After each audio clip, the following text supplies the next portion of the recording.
Bag packed. You made it to the door, but you cannot leave. Does this feel familiar? They treated you badly, and you apologized. This is not illogical. This is a trauma bond. You tried to imagine life without them and felt only emptiness open inside. This shows the bond. They were kind again, and everything was forgotten. Not a memory problem, a trauma bond. You know you want to leave. Every morning you wake with this knowledge, and every morning it doesn't happen. You are not weak, you are not foolish. Something very real is happening in your brain. Let's talk about it. A trauma bond is a powerful psychological attachment created by intermittent reinforcement. The brain cannot release it. Cold, close, distant. This inconsistency is not random. This cycle is what binds you. Trauma bonds are not only for physical violence, emotional manipulation, coldness, rejection. These also create bonds. Patrick Carnes first defined this concept. Research is clear. Trauma bonding is a real psychological phenomenon. It feels very intense, like love. But love does not exhaust you. A trauma bond does. Knowing you have a trauma bond doesn't immediately free you, but it explains why this is so hard. The idealization phase. Everything was perfect. You remember that perfect person, and you are still looking for them. Then it changed. Criticism, cold, distance. And you were ready to do anything to bring back that perfect phase. He made you feel he might leave, and that panic, the abandonment panic, erased everything.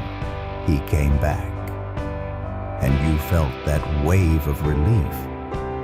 This relief, this is the cycle's strongest chain. As the cycle repeats, the brain adapts to it. And without that rhythm, you feel lost. Everyone asks, why are you still there? Hearing this question can hurt, because the answer seems to not exist. Intermittent reward creates dopamine spikes, like a slot machine. The brain does not want to let go. Under stress, attachment need increases. You cling to the source of the threat, not paradox, biology. Have you heard of Stockholm Syndrome? Trauma bonding is the same mechanism. Bonding to the source of threat. The same person both frightens and comforts you.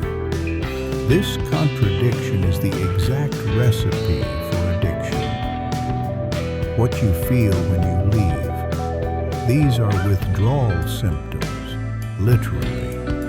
The brain is releasing an addiction. Good news, the brain can change. Neuroplasticity is real. If this bond could form, it can also dissolve. You find an explanation for every bad behavior. Tired, work stress, I misunderstood. This is a sign.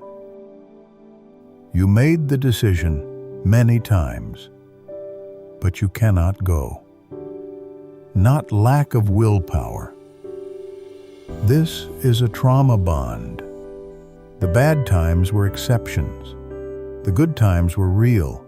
This belief, this is what keeps the cycle running. You started to tell someone, but didn't say it all, because you know what they would think if they heard. Making them happy feels like your responsibility. And when they are unhappy, somehow it is your fault. Without them, who are you? This question creates panic. Signs 6 and 7. Identity loss and leaving panic. We are not saying you cannot leave because you are weak. There are 5 psychological reasons, all very real.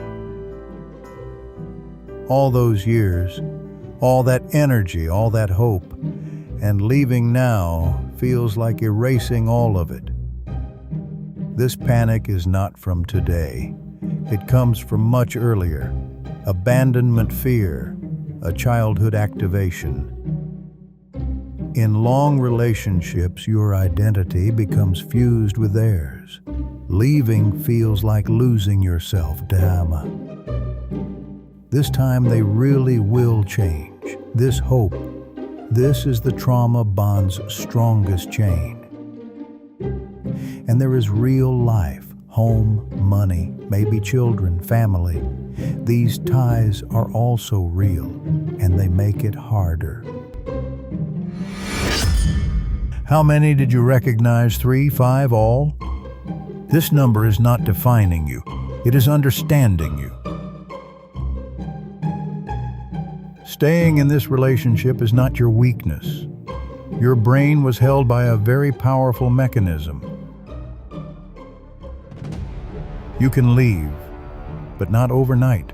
This is not your failure. It is the reality of the process. This video is not judging you for staying.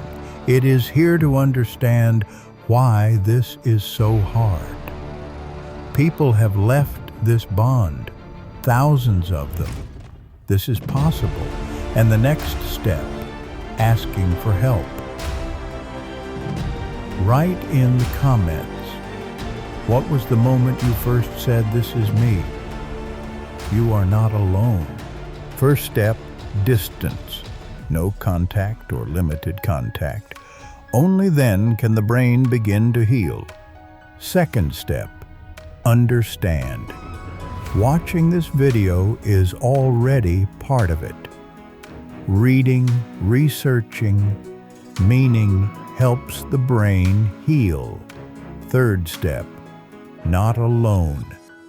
A therapist, someone you truly trust, or a support group. This cannot be carried alone. Fourth step, write the cycle. Idealization, devaluation, abandonment threat, reconciliation. Seeing it on paper changes things.